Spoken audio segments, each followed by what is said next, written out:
August 14, 2016.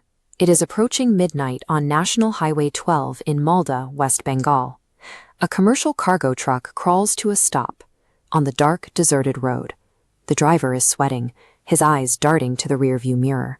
In the back, buried under heavy sacks of ordinary vegetables, is his real cargo. 5 crore rupees in 500 and 1,000 rupee notes, but none of it is real. This diagram breaks down 2 different methods of destabilizing a nation. One uses physical force, a bomb damaging a bridge or a building. The other relies on a currency, fake bills circulating until prices rise and the public stops trusting the notes in their pockets. When that confidence vanishes, the nation weakens from the inside without a single soldier crossing a border. The truck intercepted in Malda was a single gear in a massive covert machine. Intelligence agencies realized they were looking at a state-sponsored operation designed to cripple the Indian market with simple pieces of paper. The counterfeit bills, known officially as fake Indian currency notes or FICN, originated across the border. In Karachi and Peshawar, highly trained operatives ran state-backed printing centers. They used the exact same cotton and linen blends and matched the security threads so precisely that even bank tellers accepted them. Getting the money printed was only the first step. Moving it into India required a vast logistical web.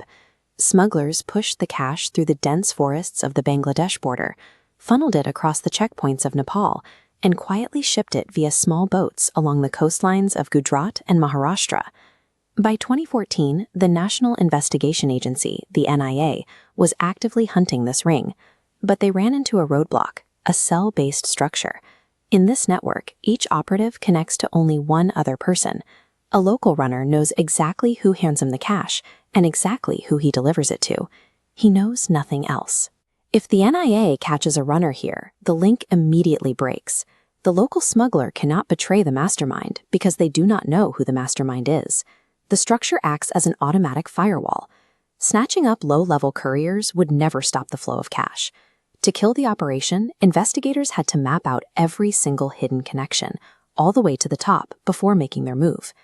In 2015, a local shopkeeper in Darbhanga, Bihar, handled a 500 rupee note that looked perfect, but when he folded it, the texture felt slightly different against his skin. He alerted the local police, starting a sequence that would eventually map the entire network. Look closely at the alphanumeric serial numbers on these confiscated 500 rupee notes. When the NIA's forensic team analyzed the shopkeeper's fake note, they checked its specific batch number against their database. They found exact pattern matches from previous seizures in Delhi, Uttar Pradesh, and West Bengal. They were all coming from the exact same printing press. Armed with this physical connection, the NIA changed tactics. Instead of arresting the small-time smugglers carrying these notes, agents quietly followed them. They monitored travel records, analyzed bank transactions, and set up extensive wiretaps. They were hunting for the distributors. Months of patient surveillance converged on a man named Rafiqul Islam, a seemingly ordinary cloth merchant operating out of Malda.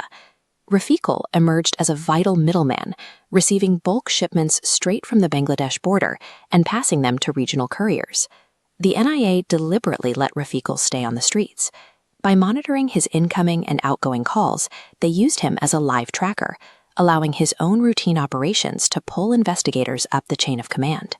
On November 8, 2016, the environment shifted. At 8 p.m., the Prime Minister announced that all existing 500 and 1,000 rupee notes would immediately cease to be legal tender. Across the border, the clandestine printing presses were paralyzed. Millions of rupees in forged currency, packed and ready to ship, became useless scrap paper overnight. Inside India, the smuggling network scrambled to hide their tracks. Citizens rushed to line up outside banks to exchange their legal cash, while operatives were trapped with stockpiles they couldn't deposit. Investigators later found ashes near smugglers' homes and bundles of forged notes dumped straight into rivers. This pressure forced smugglers to abandon their strict security protocols. Instead of waiting for encrypted dead drops, they began making direct, unencrypted phone calls to their superiors, desperate for instructions on how to move their holdings. The NIA was already listening. They recorded the unencrypted conversations, which provided the hidden coordinates investigators needed. The signals pointed directly to a quiet residential neighborhood in Delhi, uncovering the man running the entire Indian operation, an operative named Abdul Rahman. A sudden shift in economic policy had forced disciplined operatives to make unforced errors. Their carefully constructed isolation was gone, leaving the mastermind entirely exposed. The NIA spent the next 6 weeks building an airtight dragnet. They called it Operation Cleansweep. The plan required absolute synchronization.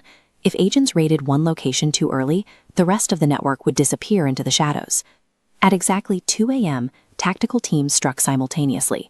They breached 14 separate locations across Malda, Murshidabad, Lucknow, Kolkata, and Delhi in complete unison. Doors were broken down before anyone could destroy their devices or burn documents. In his rented flat in Delhi, Abdul Rahman was physically stopped by agents as he desperately ripped pages out of his coded operational diary. They captured the evidence before he could finish. In one coordinated sweep, the NIA bypassed the network's firewall. By hitting every node at the exact same second, they arrested 23 operatives and stopped the distribution line in a single night.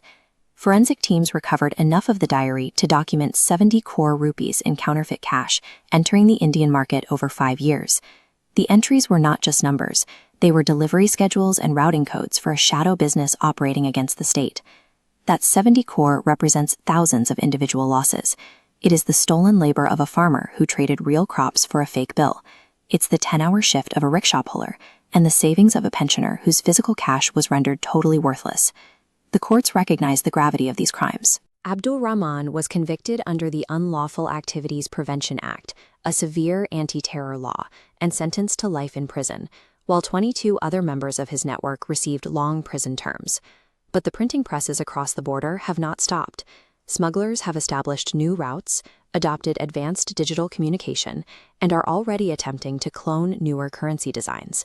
The system adapts, and the threat persists. The success of Operation Cleansweep proves that intelligence agencies can track an adversary that carries no weapons. This battle is not won with artillery, but through the patient labor of identifying a single mismatched thread among millions of notes.